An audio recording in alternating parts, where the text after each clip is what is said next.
Hey lovely people, welcome back to my channel Ranita Coaching Center, the only Sahara for DLED pupil teachers. In this video, we are going to do child development one shot definition. Child development जिसका paper आपका कल है और आपका ये last paper रहने वाला है, लेकिन इसको भी आपको बहुत अच्छे तरीके से अटेम्प्ट करना है कि फर्स्ट पेपर होता है लेकिन ड्यू टू डिले ये लास्ट पेपर आपका हो रहा है।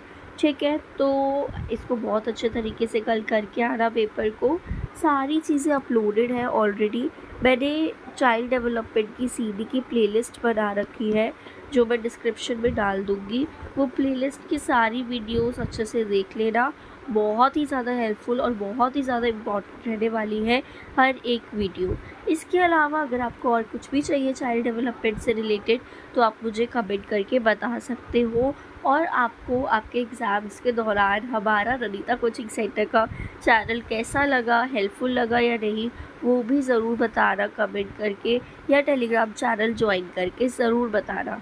ठीक है, और चैनल को सब्सक्राइब करके ही रखना क्योंकि आपके डीएलएड सेकेंड ईयर में भी मैं आपकी मदद करने वाली हूँ और हम सीटेट में भी देखेंगे, सीटेट के लिए भी प्रिपेयर करेंगे। तो इसलिए चैनल को सब्सक्राइब करके रखना, और जिससे अभी तक चैनल को सब्सक्राइब नहीं करा है तो सबसे पहले चैनल को सब्सक्राइब कर लो। तो चलो देखते हैं, फर्स्ट हमारा आ जाता है चाइल्ड डेवलपमेंट। चाइल्ड डेवलपमेंट का मतलब क्या होता है? चाइल्ड डेवलपमेंट का मतलब होता है सिस्टमैटिक, कंटिन्यूस और प्रोग्रेसिव चेंजेस जो एक बच्चे में आते हैं बर्थ, जन्म से लेकर एडल्टहुड तक। इसमें सारी चीज़ें आ जाती है, physical, cognitive, emotional, social. Development एक सीक्वेंस फॉलो करता है और ये इन्फ्लुएंस होता है हेरिडिटी और इन्वायरमेंट से। फॉर एग्जांपल, एक बच्चा चलना सीखता है, बोलना सीखता है, लॉजिकली सोचना सीखता है, रिलेशनशिप्स बनाना सीखता है। तो यही चाइल्ड डेवलपमेंट है। वो सारी चेंजेस, वो सारी प्रोग्रेसिव चेंजेस जो बच्चे में बर्थ से लेकर एडल्टहुड तक होते हैं उसको हम चाइल्ड डेवलपमेंट कहते हैं।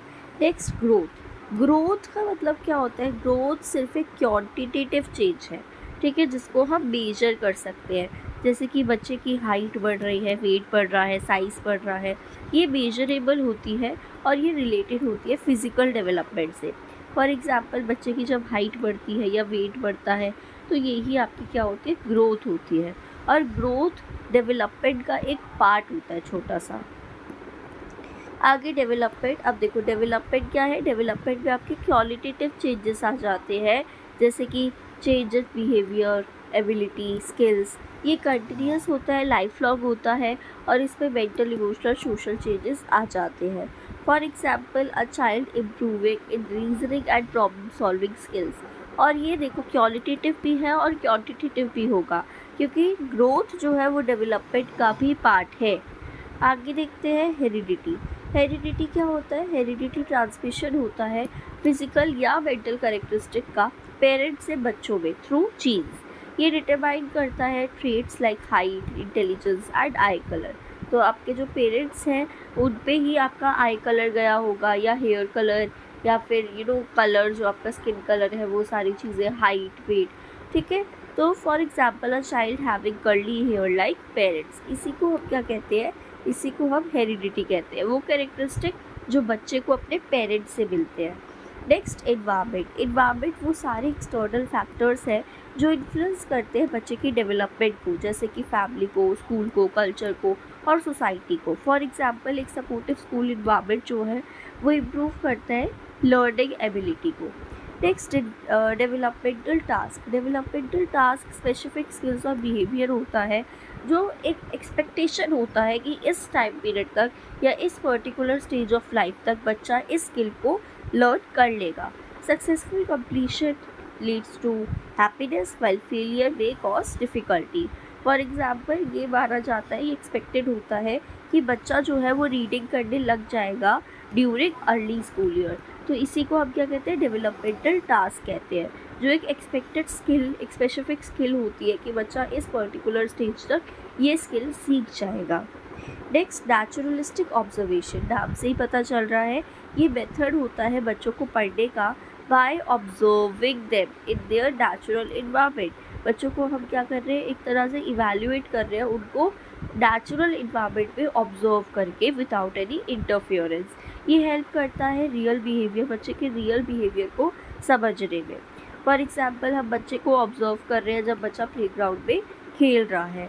नेक्स्ट इंटरव्यू मेथड होता है of collecting information by asking question. हम बच्चे से क्वेश्चन पूछ रहे हैं या पेरेंट्स से क्वेश्चन पूछ रहे हैं एक स्ट्रक्चर्ड या फिर अनस्ट्रक्चर्ड वे में। फॉर एग्जाम्पल बच्चे से हम बात कर रहे हैं उसकी स्टडी हैबिट्स के बारे में, उससे रिलेटेड क्वेश्चंस रेज कर रहे हैं, क्वेश्चंस पूछ रहे हैं, उसी को हम इंटरव्यू कहते हैं। देन रिफ्लेक्टिव जर्नल जो होता है ये रिटन रिकॉर्ड होता है जहाँ पर टीचर नोट करती है ऑब्जर्वेशन को, एक्सपीरियंस को, रिफ्लेक्शंस को to improve teaching and understand students better. For example daily classroom experience teacher लिख रही है, या दूसरा इसका भी हो सकता है जिसमें आप लिख सकते हो रिफ्लेक्टिव जर्नल क्या होता है, जो डेली का लिखा जाता है, यानी कि डेली रूटीन या डेली जो भी हो रहा है हमारे साथ वो हम लिख रहे हैं, नोट डाउन कर रहे हैं। तो अगर बच्चे रिफ्लेक्टिव जर्नल लिखेंगे तो टीचर्स को हेल्प मिल पाएगी कि वो जान पाए बच्चे को और अच्छे तरीके से, और बच्चों को ये भी हेल्प मिल पाएगी कि बच्चे जो है अपने डेली टास्क को राइट लिख रहे हैं और साथ ही साथ खुद को अच्छे से समझ पा रहे हैं।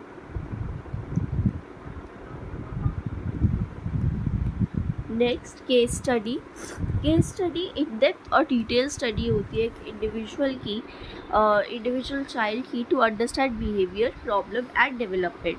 फॉर एग्जाम्पल उस बच्चे को अच्छे से एसेस करना जिसको लर्निंग डिफ़िकल्टीज है। नेक्स्ट फिजिकल मोटर डेवलपमेंट का मतलब होता है development of body structure and motor skill, जिसमें मसल्स पे आता है मूवमेंट और मसल्स पे कंट्रोल होता है। फॉर एग्जांपल बच्चा जो है रन करना या लिखना सीख रहा है, इसी को हम फिजिकल मोटर डेवलपमेंट कहते हैं। अब इसके दो पार्ट होते हैं, एक होता है gross motor skills. Gross motor skill का मतलब होता है जहाँ पर हम अपने लार्ज मसल्स को यूज़ कर रहे हैं एक्टिविटीज़ के लिए, जैसे कि walking, running, jumping. For example football खेलते हुए हम पैरों का यूज़ कर रहे हैं, ठीक है। तो ग्रॉस मोटर स्किल्स का मतलब होता है जिसमें हम अपने बॉडी की लार्ज मसल्स का यूज़ कर रहे हैं। फाइन मोटर स्किल में हम अपने स्मॉल मसल्स का, स्पेशली अपने हैंड्स का और फिंगर्स का यूज़ कर रहे हैं। For example writing, drawing, buttoning clothes. तो जो भी आपकी एक्टिविटीज़ में आपके हाथ का इस्तेमाल हो रहा है सिर्फ, वो आपकी क्या होती है, फाइन मोटर स्किल होती है। और जिसमें आपकी पूरी बॉडी का इस्तेमाल हो रहा है, लार्ज मसल्स का इस्तेमाल हो रहा है एक्टिविटीज़ में, वो आपकी ग्रॉस मोटर स्किल होती है। ओके, आगे देखते हैं फैंटेसी, इमेजिनेशन, प्रिटेंड गेम। ये टाइप ऑफ प्ले है जहाँ पर बच्चे इमेजिनरी सिचुएशंस और रोल्स बनाते हैं जो उनकी क्रिएटिविटी और कॉग्निटिव डेवलपमेंट में हेल्प करता है। फॉर एग्जांपल बच्चे बचपन में डॉक्टर या टीचर खेलते हैं, तो ये क्या है, एक इमेजिनेशन या प्रिटेंड गेम हम इसको कह सकते हैं। नेक्स्ट टाइप्स ऑफ प्ले देखते हैं। तो सबसे पहले हमारे पास आ जाता है पैरेलल प्ले का मतलब होता है जब बच्चे एक साथ खेलते हैं, मतलब साइड बाय साइड खेल रहे हैं लेकिन इंटरेक्ट नहीं कर रहे हैं, एक दूसरे से बात नहीं कर रहे हैं। फॉर एग्जांपल दो बच्चे आपस में खेल रहे हैं विद टॉयज़, ठीक है, मतलब एक साथ खेल रहे हैं लेकिन वो इंटरेक्ट नहीं कर रहे हैं। देन एसोसिएटिव में बच्चा जो है वो एक दूसरे के साथ खेलता है बिना किसी रूल और गोल के। फॉर एग्जांपल टॉयज़ बच्चे शेयर कर रहे हैं एक दूसरे के साथ while playing. Then cooperative play क्या होता है, ऑर्गेनाइज ग्रुप प्ले होता है जिसमें आपका रूल्स भी होते हैं और टीम वर्क के साथ ही खेला जाता है। फॉर एग्जांपल क्रिकेट खेल रहे हैं रूल्स के साथ। नाउ नेक्स्ट है सोशल डेवलपमेंट का मतलब होता है एबिलिटी कि हम एक इंडिविजुअल जो है दूसरे के साथ इंटरेक्ट कर पाए, रिलेशनशिप्स बना पाए और सोशल नॉर्म्स को फॉलो कर पाए। फॉर एग्जांपल फ्रेंड्स बनाना and sharing with others. Next emotional development होती है of understanding, expressing and controlling emotion. For example अपने गुस्से को कंट्रोल करना in class. Then emotions feelings होती है जैसे कि खुशी, दुख, ठीक है, गुस्सा, डर, ये हमारे बिहेवियर को इन्फ्लुएंस करता है। फॉर एग्जांपल जब हम हर्ट होते हैं तो हम रोने लगते हैं। देन मॉरल डेवलपमेंट का मतलब होता है वैल्यूज़, एथिक्स और ये हमें डिफरेंस पता हो कि क्या सही है और क्या गलत, ठीक है। फॉर एग्ज़ाम्पल कभी भी झूठ नहीं बोलना, तो ये हमारी मॉरल डेवलपमेंट है कि हमारे अंदर वैल्यूज़ आए, एथिक्स आए और हमें सही गलत की पहचान हो। नेक्स्ट कॉग्निटिव डेवलपमेंट हमेशा हमारे माइंड से रिलेटेड होता है, ब्रेन से रिलेटेड होता है। इसका मतलब होता है थिंकिंग, रीजनिंग, मेमोरी और प्रॉब्लम सॉल्विंग एबिलिटीज़ को डेवलप करना। फॉर एग्जाम्पल मैथ्स क्वेश्चन को लॉजिकली जब हम सॉल्व करते हैं तो ये भी एक रीजनिंग का पार्ट होता है और ये एक आपका कॉग्निटिव डेवलपमेंट में आता है और ये प्रॉब्लम सॉल्विंग एबिलिटीज़ में आता है। Next पियाजे theory. जीन पियाजे ने ये एक्सप्लेन करा है कि कैसे बच्चा थिंकिंग एबिलिटीज़ कैसे आती है बच्चों में इन स्टेजेस। तो स्टेजेस कौन से हैं? सेंसरी मोटर स्टेज है जिसमें बच्चा सेंसेस और एक्शंस के थ्रू सीखता है। फॉर एग्जांपल बच्चा जो है ऑब्जेक्ट को ऑब्जेक्ट्स पहचान पाता है उसको टच करके। नेक्स्ट प्री ऑपरेशनल स्टेज में बच्चे के अंदर लैंग्वेज, इमेजिनेशन और ईगोसेंट्रिक थिंकिंग जो है वो डेवलप होती है। जैसे बच्चा जो है वो बिलीव करता है others think like them. Then concrete operational stage, इसमें बच्चा लॉजिकल थिंकिंग कर पाता है about real object. For example basic maths problem solve करता है। देन फॉर्मल ऑपरेशनल स्टेज, इसमें बच्चा एब्स्ट्रैक्ट और लॉजिकल थिंकिंग कर पाता है। फॉर एग्जाम्पल बच्चे अपने फ्यूचर गोल्स के बारे में सोचने लगता है। सो पियाजे ने ये दिखाया है कि कैसे लर्निंग डिपेंड करती है एज पर और मेंटल डेवलपमेंट पर। नेक्स्ट वाइगॉट्स की थ्योरी। वाइगॉट्स की एम्फसाइज करते हैं कि जो सोशल इंटरेक्शन और कल्चर होता है लर्निंग में उसका बहुत ही इम्पोर्टेंट रोल होता है। तो इन्होंने ये शो करा कि एक बैट जो है, ठीक है, एक ह्यूमन बीइंग जो है वो सोशल एनिमल है जिसको अपनी सोसाइटी के साथ इंटरेक्ट तो करना ही पड़ेगा, ठीक है। इसलिए वाइगॉट्स्की कहते हैं कि सोशल इंटरेक्शन और कल्चर बहुत ही ज़्यादा ज़रूरी होता है। इनके की कॉन्सेप्ट है zone of proximal development ZPD, जो कि बहुत इंपॉर्टेंट रहता है।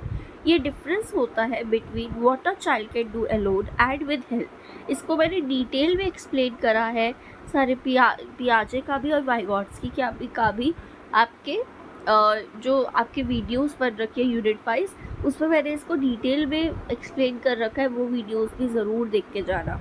नेक्स्ट स्कैफोल्डिंग का मतलब होता है जो टीचर या एडल्ट से बच्चों को सपोर्ट मिलता है। For example step by step teaching. अब क्या है लैंग्वेज इम्पॉर्टेंट टूल है थिंकिंग और लर्निंग के लिए। तो लर्निंग सोशल प्रोसेस है और ये इम्प्रूव होता है through interaction.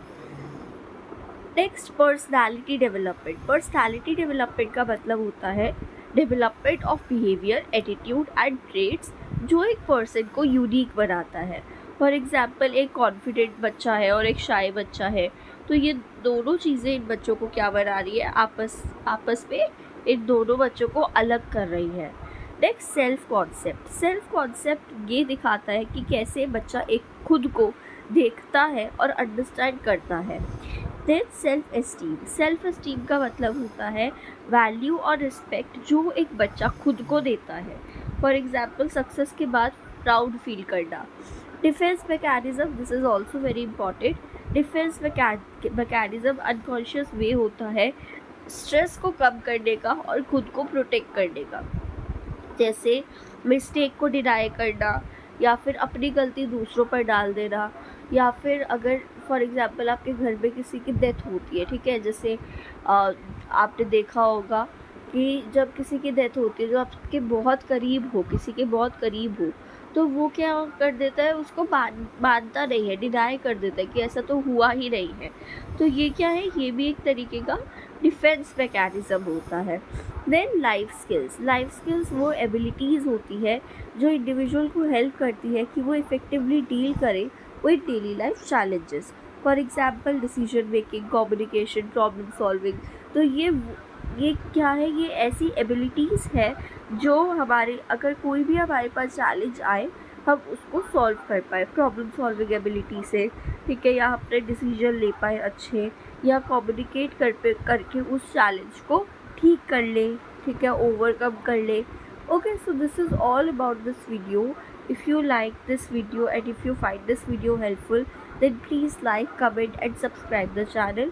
I will meet you in the next video.